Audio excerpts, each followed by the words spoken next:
Elon মাস্কের Starlink নয়, শেষ পর্যন্ত মুকেশ আম্বানির জিওতেই কি ভরসা রাখবে ডিজিটাল ভারত?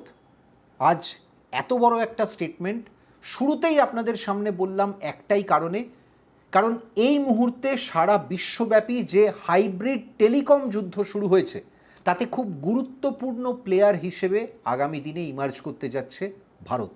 আর আজ সেই গল্পটাই আপনাদের সামনে তুলে ধরব, আর একই সঙ্গে বলবো এর সঙ্গে ভারতের নিরাপত্তা, টেকনোলজি এবং তার পাশাপাশি সমস্ত ইন্টারনেট ব্যবহারকারীর ভবিষ্যৎ কিভাবে জড়িয়ে রয়েছে। আপনারা দেখছেন খবরের ডান দিক, আর আপনাদের সঙ্গে আমি প্রদীপ্ত গোস্বামী। ইলন মাস্কের স্টারলিংক এমন একটা সংস্থা যাদের পৃথিবী জোড়া ব্যবসা, এবং সেই সংস্থার দীর্ঘদিন ধরে ভারত সরকারের সঙ্গে একটা আলাপ আলোচনা চলছিল। আলাপ আলোচনাটা কী নিয়ে চলছিল? এটা আমাদের অনেকের কাছেই একদম নতুন একটা শব্দ, ইন্টারনেট টেলিফোনি বা স্যাটেলাইট ব্রডব্যান্ড। আমরা সবাই দৈনন্দিন জীবনে ইন্টারনেট ব্যবহার করছি। ব্রডব্যান্ড ইন্টারনেট এখন আর ভারতবর্ষের একেবারে প্রত্যন্ত অঞ্চলগুলোতেও খুব অচেনা শব্দ, না জানা কোনো কনসেপ্ট এমনটা নয়। এবং এই যে আপনারা এই পর্বটা আজকে ইউটিউবে বা ফেসবুকে দেখছেন, সেটাও তো আপনার ডিভাইসে দেখছেন অবশ্যই ইন্টারনেটের মাধ্যমে। কিন্তু সেই ইন্টারনেট আমরা এতদিন যেভাবে ব্যবহার করছি বা করতাম তার সংজ্ঞা নাকি রাতারাতি পাল্টে যাবে।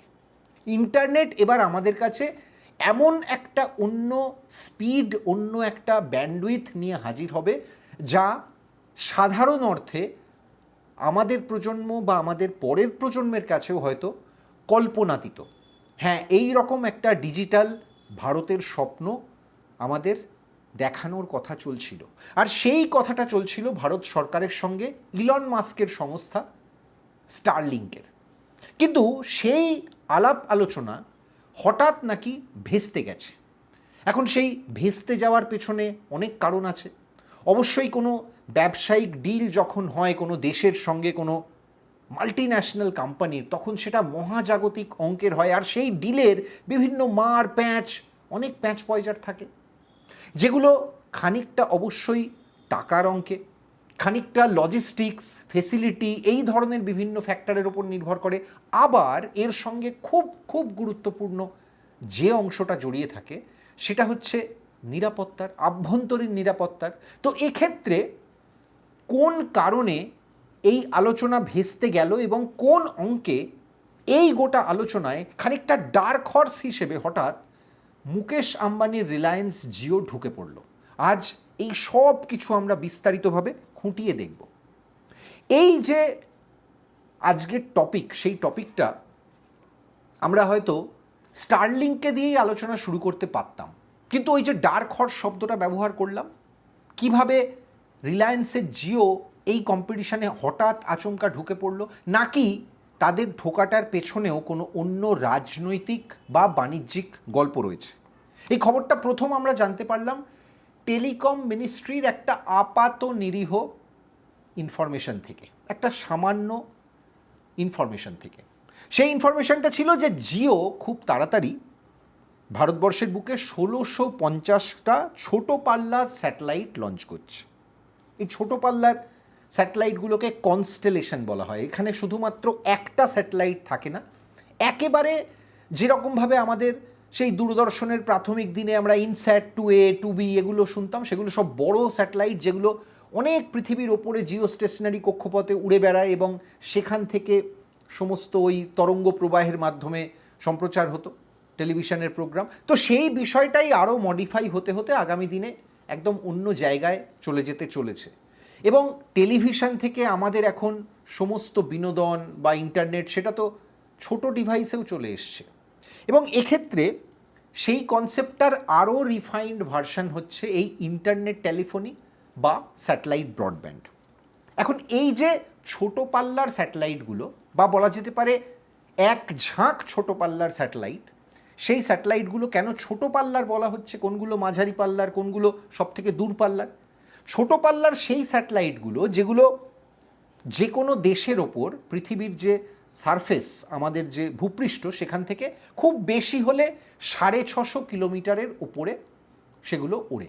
উড়ে বেড়ায় একেবারে স্বতন্ত্রভাবে। এবং সবথেকে ইন্টারেস্টিং হচ্ছে যে কোনো জিও স্টেশনারি বড় স্যাটেলাইট সেগুলো যেমন পৃথিবীর একটা নির্দিষ্ট দেশের উপর খুব লিমিটেড সংখ্যায় থাকে, এই স্যাটেলাইট ছোট স্যাটেলাইটগুলোকে সেগুলোকে কিন্তু সেই দেশের যে ভৌগোলিক মানচিত্র থাকে তার উপরে অর্থাৎ আকাশ সীমায় যে কোনো জায়গায় যখন তখন পজিশনিং করা যায়, পজিশনিংগুলো চেঞ্জ করা যায়, বিভিন্ন ক্ষেত্রে সেগুলো করা যায়, যেগুলো অন্য বড় স্যাটেলাইটের ক্ষেত্রে কিন্তু অনেক সময় একটু জটিল এই গোটা প্রক্রিয়াটা।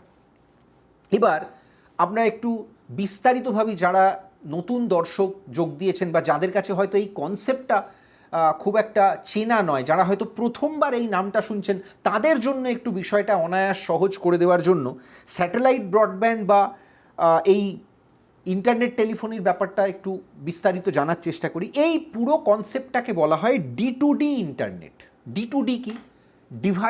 ডাইরেক্ট টু ডিভাইস, অর্থাৎ যেখানে আপনার যে ডিভাইসে সেখানে যে ইন্টারনেট অ্যাক্সেস আপনি করছেন, হাই স্পিড ইন্টারনেট আপনি অ্যাক্সেস করছেন, সেই আন্তর্জালটা কোনো নির্দিষ্ট নেটওয়ার্কের মাধ্যমে বা কেবলের মাধ্যমে আপনার কাছে আসছে না, সেটা সরাসরি একটা স্যাটেলাইট থেকে আপনার ডিভাইসে কানেক্ট হচ্ছে। ওই যেভাবে আমরা খুব সহজ কথায় বলি না যে মিলিটারি বা ডিফেন্স ইনস্টলেশনে স্যাটেলাইট ফোন ব্যবহার হয়, কোনো জায়গায় হয়তো ভূমিকম্প হয়েছে বা বন্যা দুর্গত কোনো একটা জায়গা, সেখানে হয়তো মোবাইল টাওয়ার ভেঙে পড়েছে, বা খুব খুব প্রত্যন্ত খুব রিমোট একটা অঞ্চল যেখানে হয়তো মোবাইল টাওয়ার বসানোই যায়নি, সেই সমস্ত জায়গাতে যোগাযোগ রক্ষার ক্ষেত্রে একমাত্র অবলম্বন হয়ে দাঁড়ায় যেগুলো আর্মির কাছে, স্যাটেলাইট টেলিফোন।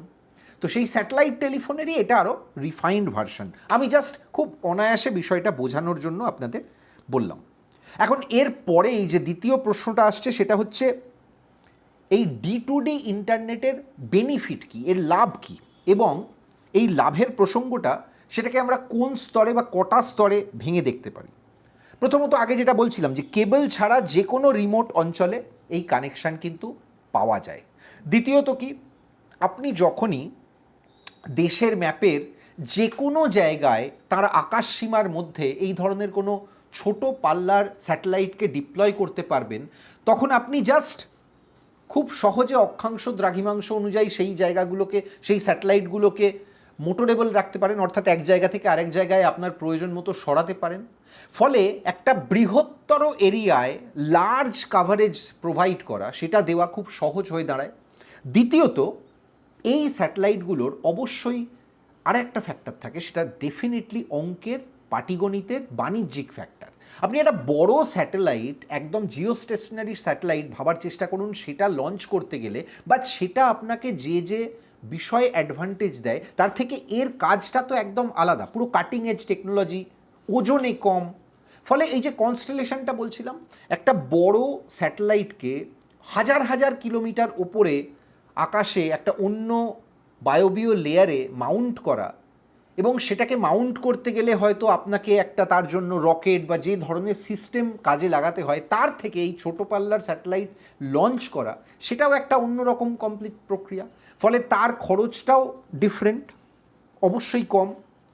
সংখ্যায় হয়তো এই ছোটো পাল্লার স্যাটেলাইট বেশি, 1650টা একসঙ্গে লঞ্চ করার কথা রিলায়েন্সের তরফ থেকে শোনা যাচ্ছে। সুতরাং বুঝতে পারছেন যে এই 1650টা স্যাটেলাইট, সেগুলো একসঙ্গে ছোট ছোট ওই ভ্রাম্যমান আর কি স্যাটেলাইট হিসেবে আপনাকে আকাশ থেকে ইন্টারনেট প্রোভাইড করবে, এবং সেই ইন্টারনেট হবে একদম আনইন্টারাপ্টেড হাই স্পিড ইন্টারনেট। এবারে দ্বিতীয় লাভটায় চলে আসি। দ্বিতীয় লাভটা হচ্ছে প্রাকৃতিক দুর্যোগেও এই যে D2D ইন্টারনেট সেটা অব্যাহত থাকে। কিভাবে থাকে?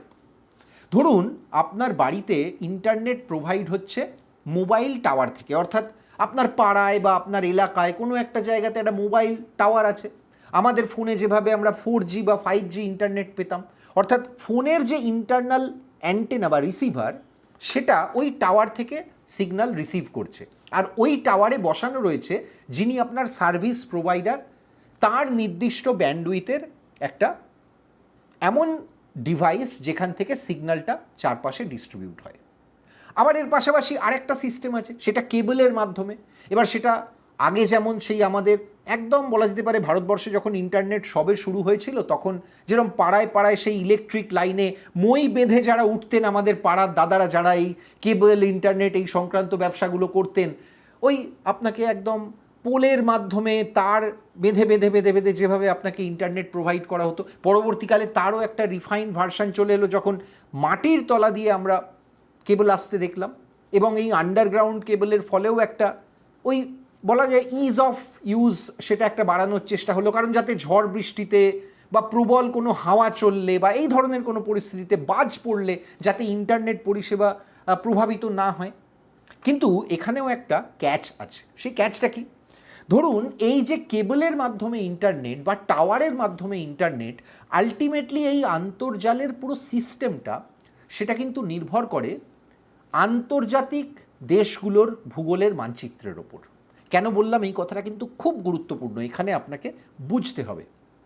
ধরুন আপনি আজকে যে ইন্টারনেটটা ব্যবহার করছেন আপনার ডিভাইসে, যেটা আপনার কাছে ব্রডব্যান্ড কেবলের মাধ্যমেই আসুক কিংবা মোবাইল টাওয়ারের মাধ্যমে আসুক, অর্থাৎ কোনো স্পেকট্রাম দিয়ে আসুক, আলটিমেটলি সেটা কিন্তু আসে সমুদ্রের তলা দিয়ে অনেক গভীরে যে সমস্ত কেবলগুলো ফেলা থাকে একটা মহাদেশ থেকে আরেকটা মহাদেশে, কন্টিনেন্ট টু কন্টিনেন্ট কানেকশানে, তার মধ্যে দিয়ে।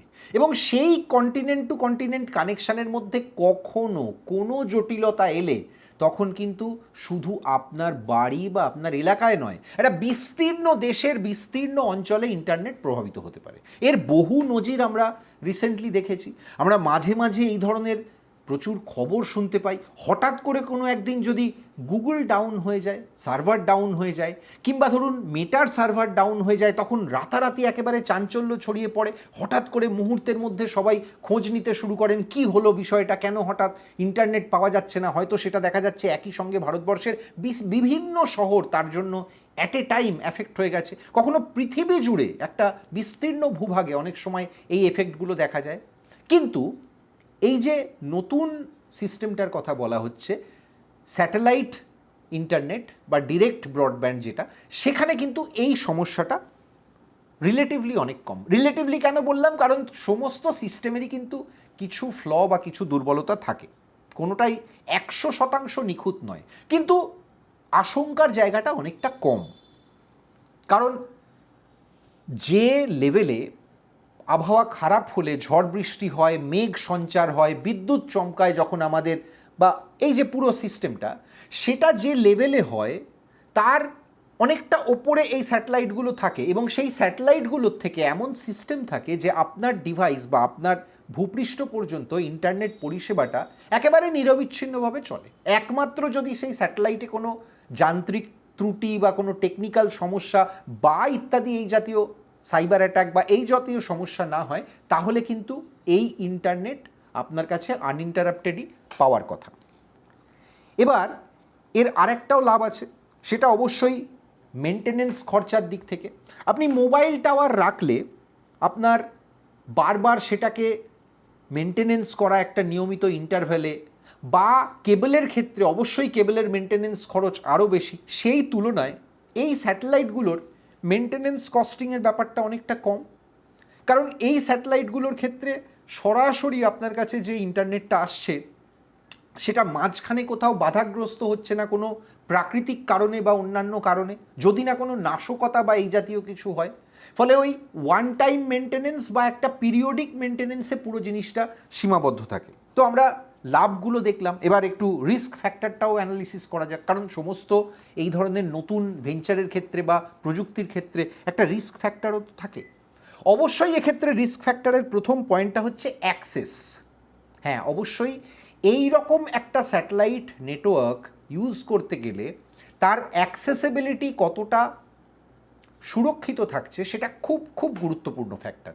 দ্বিতীয় ফ্যাক্টরটা অবশ্যই কস্ট, কারণ যে অনায়াসে আপনার পাড়ায় কোনো একটা মোবাইলের টাওয়ার বসানো যায় বা কেবলের মাধ্যমে ইন্টারনেট দেওয়া যায়, যত যাই হোক একটা 650 কিলোমিটার ওপরে আকাশ থেকে আপনার কাছে ইন্টারনেট আসছে। সুতরাং বুঝতে পারছেন যে ওই স্যাটেলাইটটাকে অত দূর পৌঁছনো, ঠিক জায়গায় পজিশনিং করা এবং যে কাভারেজ এরিয়াটা সেটা মিট করবে সেটাকে নির্দিষ্ট রাখার জন্য পুরো জিনিসটা যেহেতু প্রায় সুপার কম্পিউটারের মাধ্যমে চালাতে হয়, ফলে বুঝতে পারছেন সেটা একটা খরচ সাপেক্ষ ব্যাপার।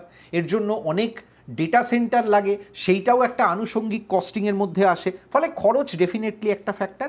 তৃতীয় যে ফ্যাক্টরটা সেটা হচ্ছে এক্সটার্নাল সমস্যা বা সাইবার সিকিউরিটির যে থ্রেটগুলো থাকে, অর্থাৎ কোনো কেউ যদি ওই সিকিউরিটি প্রোটোকল ব্রিচ করে এই স্যাটেলাইটগুলোর কন্ট্রোল নেওয়ার চেষ্টা করে বা কোনোভাবে এই ইন্টারনেটটাকে কোনোভাবে ব্যাহত করার, থামিয়ে দেওয়ার, একটা লিমিটেড সময়ের জন্য পজ করে দেওয়ার চেষ্টা করে, সেই ধরনের কোনো কুপ্রচেষ্টা বা এই ধরনের কোনো নাশকতা সেটাও কিন্তু হতে পারে। ফলে এটাও কিন্তু একটা রিস্ক ফ্যাক্টরের মধ্যে পড়ে ডেফিনেটলি।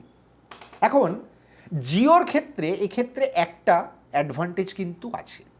জিও যখন প্রথম এই মোবাইল নেটওয়ার্কের ব্যবসা শুরু করেছিল, আমি জানি না আপনাদের মধ্যে কতজনের মনে আছে, তখন প্রথম কিন্তু রিলায়েন্স একটা শব্দ আমাদের সামনে হাজির করেছিল, সিডিএমএ। এই সিডিএমএ নেটওয়ার্ক ছিল ওই ধরনেরই একটা এক্সপেরিমেন্ট, যেখানে প্রথম আমরা দেখেছিলাম যে বাজারে যে অন্য প্রতিদ্বন্দ্বীরা আছে তার থেকে অনেক কম খরচে, খুব সহজলভ্য প্রযুক্তির মাধ্যমে, টেকনোলজির মাধ্যমে জিও কিন্তু এই ধরনের একটা সিডিএমএ প্রযুক্তির মাধ্যমে রিলায়েন্সের ফোন মানুষের হাতে হাতে পৌঁছে দিয়েছিল। তখন এই ফোনগুলো নেওয়ার বা এই কানেকশানটা নেওয়ার অন্যতম একটা বড় কারণ মানুষের আগ্রহের একটা অবশ্যই এই পয়েন্টটা ছিল যে এর খরচটা খুব কম।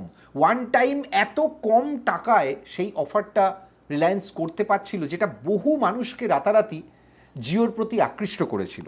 তো সেই সিডিএমএ নেটওয়ার্কের যে এক্সপিরিয়েন্স এবং যে এক্সপেরিমেন্টের সুফলগুলো সেটা অবশ্যই জিওর সঙ্গে রয়েছে, রিলায়েন্সের সঙ্গে রয়েছে, এবং গোটা ভারতীয় মার্কেট সম্পর্কে একটা স্পষ্ট ধারণা, ভারতীয় ক্রেতারা বা উপভোক্তারা কি চান, তাদের কোন জিনিসটা আকর্ষণ করে, কোনটা তাদের খুব একটা পছন্দসই নয়, এই সংক্রান্ত যে ধারণাটা সেটাও মনে করা হয় যে ইলন মাস্কের স্টারলিংকের থেকে অবশ্যই রিলায়েন্সের অনেক বেশি, কারণ তাদের ব্যবসাটা ভারতবর্ষে বা এই উপমহাদেশে অনেক বেশি ছড়ানো।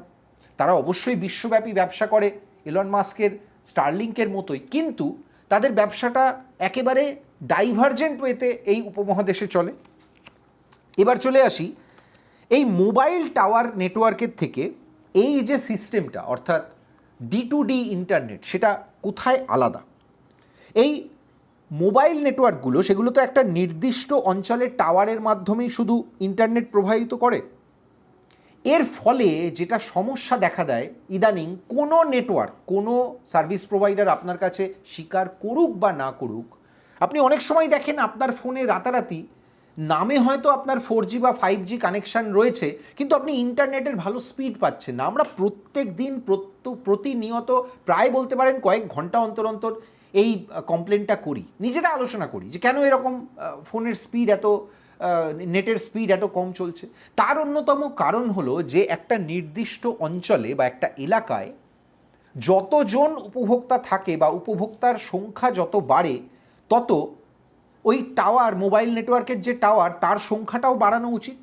কিন্তু সার্ভিস প্রোভাইডাররা আপনাকে মুখে যাই বলুক, কোনো অফার বিক্রি করার সময় বা সেটা প্রমোট করার সময়, মার্কেটিং করার সময়, সত্যিই কি তারা ওই অনুপাতে টাওয়ার বাড়ায় বা বাড়াতে পারে? যখনই তারা এটা বাড়াতে পারে না, তখনই একটা সমস্যা দেখা দেয়। ধরুন আপনার পাড়াতে একটা মোবাইল টাওয়ার 100 জন মানুষকে অ্যাট এ টাইম একটা high speed 5G connection internet দিতে পারে। আমি জাস্ট একটা উদাহরণ দেওয়ার জন্য, আপনাদের বোঝার সুবিধের জন্য বিষয়টা সহজ করে বলছি।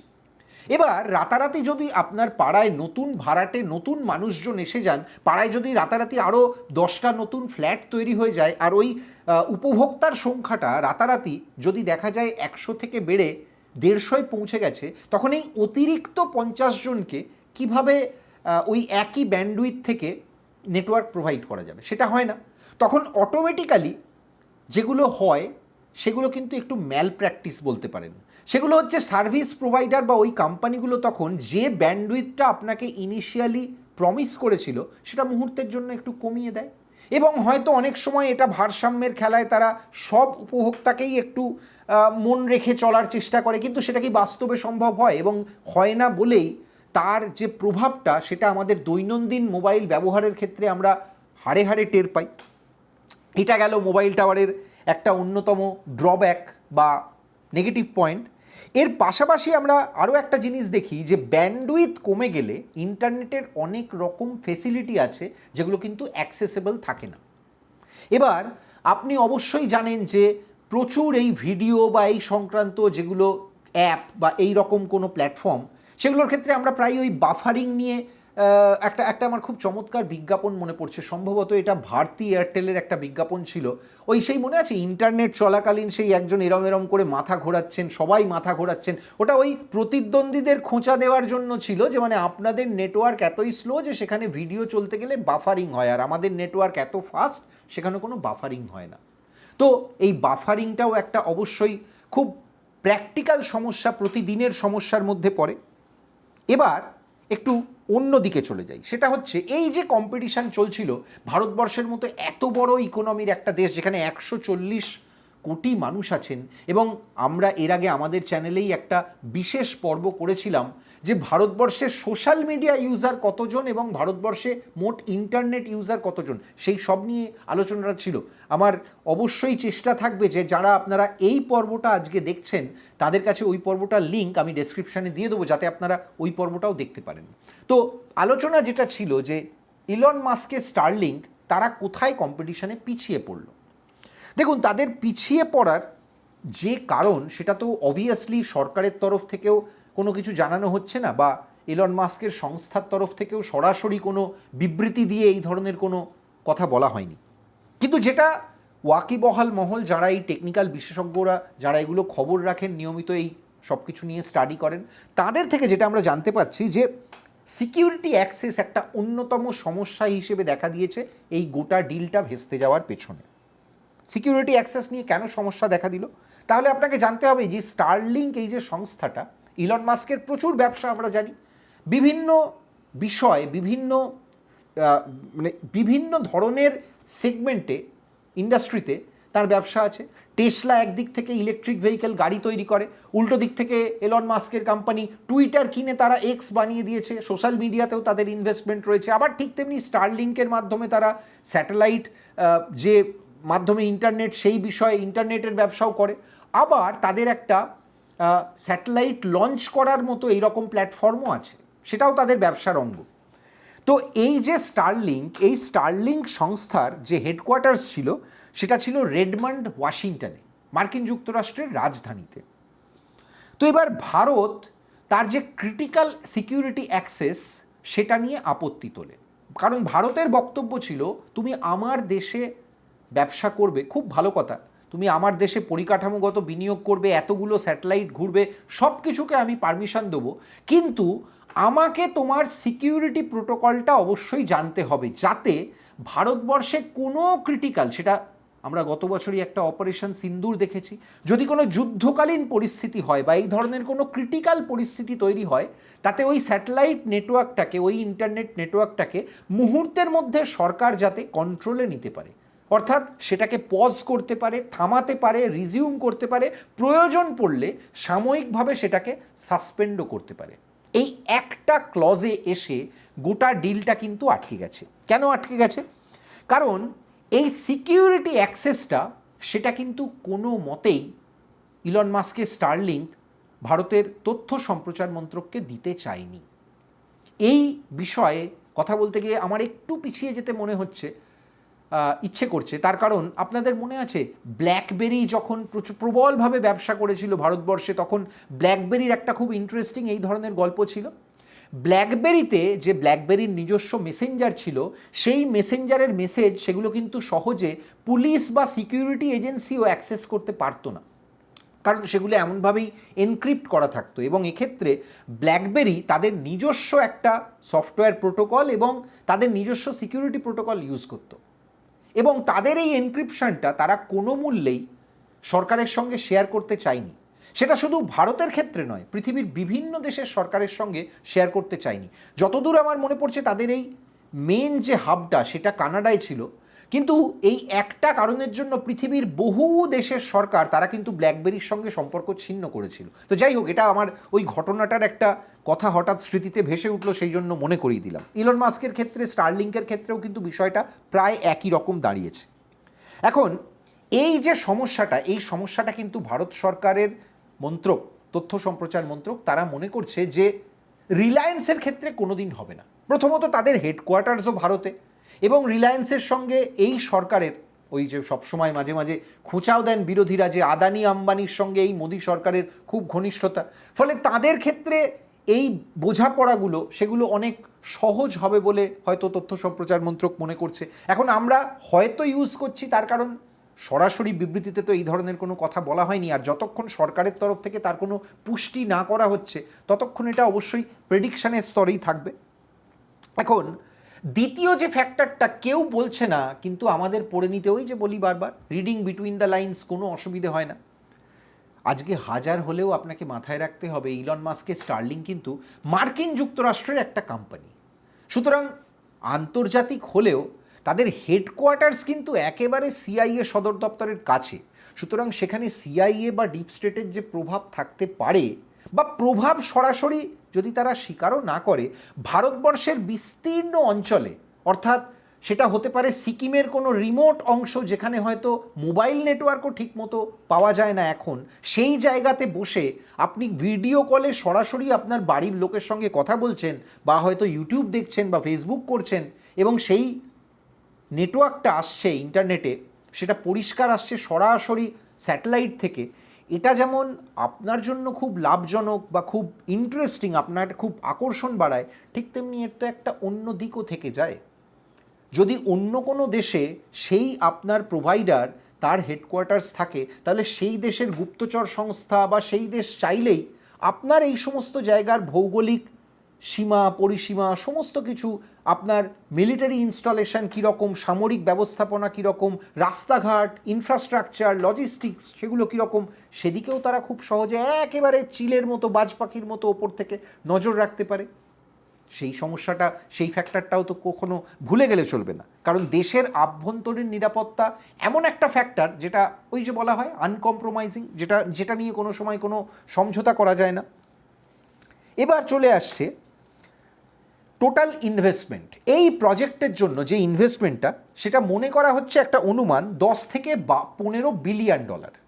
এখন ইলন মাস্কের কাছে আপনি বলতেই পারেন যে এই টাকাটা তো প্রায় হাতের ধুলোই বলা যেতে পারে। মুকেশ আম্বানির ক্ষেত্রেও এটা যে খুব বিরাট কোনো ইনভেস্টমেন্ট তা হয়তো নয়, বিশেষ করে যে মহাজাগতিক মূল্যের সমস্ত ইনভেস্টমেন্ট রিলায়েন্স করে, তাতে এটা তাদের কাছেও খুব সহজেই করা সম্ভব, যদি তারা এই প্রজেক্টটার মধ্যে একটা ব্যবসায়িক ভায়াবিলিটি বা লাভজনক একটা অ্যাঙ্গেল খুঁজে পায়, তাহলে তারা খুব সহজেই করতে পারে। এবং অবশ্যই এর সঙ্গে মেক ইন ইন্ডিয়ার যে ব্র্যান্ডিং, সেটা রিলায়েন্সের ক্ষেত্রে আরও জোরদার হবে, যেটা সরকারের জন্যও একটা দুর্দান্ত বিজ্ঞাপন হবে। সুতরাং সেক্ষেত্রেও দুপক্ষেরই লাভ, সেই ফ্যাক্টরটাও অবশ্যই মাথায় রাখতে হয়। এবার চলে আসছে এই প্রকল্পের একদম ইন্ট্রিকেট দিকগুলো। স্যাটেলাইট লঞ্চিংয়ের কস্ট। পুরনো জিও স্টেশনারি যে স্যাটেলাইটগুলো, সেগুলো টেকনিক্যালি আপনাদের শুধু জানার জন্য বলছি, 36,000 কিলোমিটার ওপরে ওড়ে। অর্থাৎ বুঝতে পারছেন যে সেই স্যাটেলাইটকে একটা নির্দিষ্ট অক্ষাংশ দ্রাঘিমাংশ মেনে একটা নির্দিষ্ট পয়েন্টে যদি সেট করতে হয়, যাতে সেটা একদম পৃথিবী ঘোরার সঙ্গে সঙ্গে প্যারালালি ঘুরবে ওই নির্দিষ্ট কক্ষপথে, যেটা জিও স্টেশনারি অরবিট বলা হয়, সেটা ওখানে পৌঁছনো, ইনস্টল করা এবং দিনের পর দিন তাকে ওই একই পজিশনিংয়ে রাখা, এই সমস্ত কিছুর জন্য একটা হিউজ কস্ট লাগে। কারণ একটা ওই রকম সেই রকম শক্তিশালী রকেটে করে ওটাকে ওখানে পৌঁছতে হয়, অনেক কিছু ফ্যাক্টর থাকে। তো সেগুলো সবই এই কস্টিংয়ের একটা বৃহত্তর পার্ট বলতে পারেন। এবং এই স্যাটেলাইট কমিউনিকেশন বা ইন্টারনেট টেলিফোনির ক্ষেত্রে আমরা কিন্তু অবশ্যই এই খরচাটা করার বিনিময়ে কী কী পাবো, আমরা ডেফিনেটলি একটা মাইলস্টোন ক্রস করব। কারণ দেশ হিসেবে এটা ভারতবর্ষ কেন, পৃথিবীর যে কোনো দেশের ক্ষেত্রে একটা খুব উন্নত বিজ্ঞাপন বলতে পারেন। কারণ পৃথিবীর খুব হাতে গোনা দেশে কিন্তু এই ফেসিলিটিটা আছে। ইন্টারনেট, সেটা স্যাটেলাইটের মাধ্যমে D2D ইন্টারনেট, এটা পৃথিবীর একদম শীর্ষ থাকা 10টা যে ইকোনমি, তাদের মধ্যে ওই হাতে গোনা কয়েকজন ছাড়া খুব বেশি পৃথিবীর দেশের হাতে নেই। ফলে সেটা একটা দেশকে, যে কোনো দেশকে একটা এলিট ক্লাব বা একটা এলিট বৃত্তে পৌঁছে দেয়। এবার চলে আসছে আমরা এই যে টোটাল প্রক্রিয়াটা, তার ফলে আমরা কোন মাইলস্টোনটা পেরোবো, যে মাইলস্টোনের কথা এইমাত্র বলতাম। দেখুন, আমরা জানি যে কংগ্রেস আমলে সেই যে 2G বা এই সমস্ত নিয়ে স্পেকট্রাম নিয়ে দুর্নীতি হয়েছিল, তখনই আমরা এই সমস্ত জিনিসগুলো জানতে পেরেছিলাম। 2G 3G অর্থাৎ এক একটা জেনারেশনকে সিগনিফাই করে। আমরা এখন 4G পেরিয়ে 5Gতে পৌঁছে গেছি এবং আগামী দিনে খুব তাড়াতাড়ি 6G ইন্টারনেট, মোবাইল, সেগুলো নিয়ে আলোচনা হচ্ছে। সেগুলোও হয়তো খুব তাড়াতাড়ি আমরা আমাদের জীবনে ইন্ট্রোডিউসড হতে দেখব। এবার এই যে জিওর রিসার্চ অ্যান্ড ডেভেলপমেন্ট টিম, তারা আরও একটা অ্যাডভান্টেজ কিন্তু ভারতকে দেবে। সেটা হচ্ছে ইলন মাস্কের স্টারলিংক, তারা যেহেতু তাদের হেডকোয়ার্টার্স মার্কিন যুক্তরাষ্ট্রে, ফলে তারা ভারতবর্ষের ট্রাইয়ের যে কটা নিয়মই মানুক না কেন, কিছু নিয়মের ক্ষেত্রে কিন্তু দেশজ কোম্পানি এবং বিদেশি কোম্পানির ক্ষেত্রে সীমাবদ্ধতা থেকে যায়। অর্থাৎ সব নিয়ম সবার ক্ষেত্রে প্রযোজ্য হয় না। রিলায়েন্স সেক্ষেত্রে সব কটা নিয়ম, সব কটা বক্সে টিক করছে, এটাও একটা তাদের জন্য অ্যাডভান্টেজ। রিসার্চ অ্যান্ড ডেভেলপমেন্টে তাদের কী কী অ্যাডভান্টেজ আছে সেটা তো শুরুতেই বলেছি, যে ভারতীয় মানসিকতা, ভারতীয় চাহিদা, ভারতীয় পছন্দ অপছন্দ, সেই বাজারটা সম্পর্কে তাদের ধারণা অনেক অনেক এগিয়ে। এবার চলে আসছে যে এক্ষেত্রে রিলায়েন্সের সম্ভাব্য চ্যালেঞ্জার বা প্রতিদ্বন্দ্বী কে কে হতে পারে। দেখুন, এক্ষেত্রে কিন্তু অবশ্যই আরেকটা বিদেশি কোম্পানিরও নাম রয়েছে, যারা কিন্তু বকলমে অবশ্যই বলতে হয় ইলন মাস্কের স্টারলিংকেরও চ্যালেঞ্জার। সেটা হচ্ছে অ্যামাজন। অ্যামাজন রিসেন্টলি লঞ্চ করেছে লিও। এটাও কিন্তু একটা ওই একই ধরনের নেটওয়ার্ক। তো এবার যে যুক্তিতে ভারত ইলন মাস্কের সঙ্গে ডিলটা ভারতের তথ্য সম্প্রচার মন্ত্রকের পিছিয়ে এলো, সেই একই যুক্তি অ্যামাজনের ক্ষেত্রেও খাটতে পারে, কারণ তাদেরও হেডকোয়ার্টার্স তো ভারতে নয়। আর অন্য প্রতিদ্বন্দ্বী হিসেবে এই লড়াইয়ে রয়েছে ভারতী এয়ারটেল। তাদের যে ওয়ান ওয়েব, সেটাও কিন্তু এই একই রকম ব্যবস্থা, কিন্তু এই ওয়ান ওয়েবে ভারতী এয়ারটেলের পুরোটা কিন্তু নিজস্ব নয়। তাদের এক্ষেত্রে একটা পার্টনারশিপের ব্যবসা, সেটা তারা করেছে ইউরোস্যাটের সঙ্গে। এবার এই যে ইউরোস্যাট, তারা কিন্তু একটা এমন সংস্থা যারা পৃথিবী জুড়ে বিভিন্ন কারণে, বিভিন্ন ক্ষেত্রে, সেটা ডিফেন্স থেকে কমিউনিকেশন, বিভিন্ন ক্ষেত্রে তারা শুধু স্যাটেলাইট নেটওয়ার্ক প্রোভাইড করে। তো অবশ্যই বোঝা যাচ্ছে যে এয়ারটেল বা ভারতী এয়ারটেল, তারা যদি এই হাত মিলিয়ে মেলবন্ধনে এই ব্যবসাটা করে, সেক্ষেত্রে স্যাটেলাইটের পুরো পরিষেবাটা সেটা ইউরোস্যাটের থেকে তারা নেবে। সেক্ষেত্রেও কোনো টেকনিক্যাল সমস্যা তৈরি হবে কি না বা জট তৈরি হবে কি না, সেটার দিকে আমাদের ডেফিনেটলি তাকিয়ে থাকতে হবে। তবে আগামী দিনের দৌড়ে ওই যে ডার্ক হর্স হিসেবে বললাম, এই মুহূর্তে সব থেকে এগিয়ে থাকা ছুটন্ত ঘোড়া যদি কাউকে ধরা যেতে পারে, তাহলে সেটা কিন্তু ডেফিনেটলি রিলায়েন্স। কারণ তারা ইতিমধ্যেই কমিট করে ফেলেছে যে গোটা ভারতে আনইন্টারাপ্টেড এই নেটওয়ার্ক দেওয়ার জন্য তারা 1650টা ডেডিকেটেড স্যাটেলাইট লঞ্চ করবে। এখন এই লড়াইটা খুব সহজভাবেই বোঝা যাচ্ছে যে আগামী দিনে ডিজিটাল ইন্ডিয়ার যে লড়াইটা, আমরা এর আগে ওই যে এপিসোডটার কথা বলছিলাম, যেখানে আমরা আলোচনা করেছিলাম যে সারা পৃথিবীব্যাপী সোশ্যাল মিডিয়া নেটওয়ার্ক, সেখানে ভারত বা গোটা উপমহাদেশের যেরকম হয় গুগল কিংবা মেটা প্ল্যাটফর্মের ওপর ডিপেন্ডেন্স, হয়তো আগামী দিনে সেই বেড়াজালটাও ভেঙে আমরা হয়তো অদূর ভবিষ্যতে ভারতের নিজস্ব কোনো সোশ্যাল মিডিয়া নেটওয়ার্ক দেখতে পাবো। যদি সেটা এই গল্পের কোনো একটা চ্যাপ্টার হয়, পরের দিকের কোনো একটা চ্যাপ্টার, তাহলে সেই চ্যাপ্টারে পৌঁছানোর ক্ষেত্রে একটা ব্রিজের কাজ করতে পারে এই D2D ইন্টারনেট, যেটা হয়তো আগামী দিনে ভারতের খুব কাছের একটা চ্যাপ্টার হতে যাচ্ছে। হ্যাঁ, হতেই পারে এই এতটা আলোচনা শোনার পর এই কমেন্ট থ্রেডে এসে কেউ কেউ হয়তো চিমটি কেটে যাবেন যে সরকার আবার সেই আদানি বা আম্বানির মতোই কাউকে খুঁজে পেল। কিন্তু সেই যুক্তিটা যারা দেবেন তাদের বলে রাখতে হয় যে ভারতের উন্নতির জন্য যদি এই রকম একটা দুটো আদানি আম্বানি কেন, যদি আরও ডজন ডজন আদানি আম্বানি পাওয়া যায়, মন্দ কি? হাজার হলেও এটা তো মেড ইন ইন্ডিয়ার একটা চমৎকার বিজ্ঞাপন হবে। কি মনে হলো আজকের এই আলোচনাটা শুনে? অবশ্যই আপনার মতামত আমাদের জানাবেন। যদি ভালো লাগে আমাদের কাজ, তাহলে ইউটিউবে এবং ফেসবুকে আমাদের পেজ দুটোকেই লাইক ফলো করবেন, ইউটিউবে সাবস্ক্রাইব করবেন। দেখা হবে আবার এই রকম কোনো ছক ভাঙা আলোচনা নিয়ে খুব তাড়াতাড়ি ফিরে আসবো। আমি প্রদীপ্ত, আজ এ পর্যন্তই। শুভরাত্রি।